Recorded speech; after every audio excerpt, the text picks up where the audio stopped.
ખુશી મેટર્નિટી હોસ્પિટલમાં સેવા આપું છું પછી કન્સલ્ટિંગ ગાયનેકોલોજી તરીકે બરાબર છે. આજે આપણે કસ્બા જમાતના સહયોગથી આપણે આજે અહીંયા કેમ્પ ગોઠવવામાં આવ્યો છે.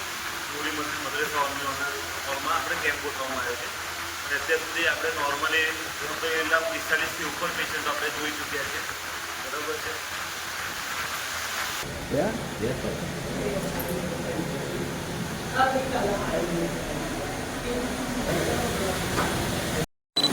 देखो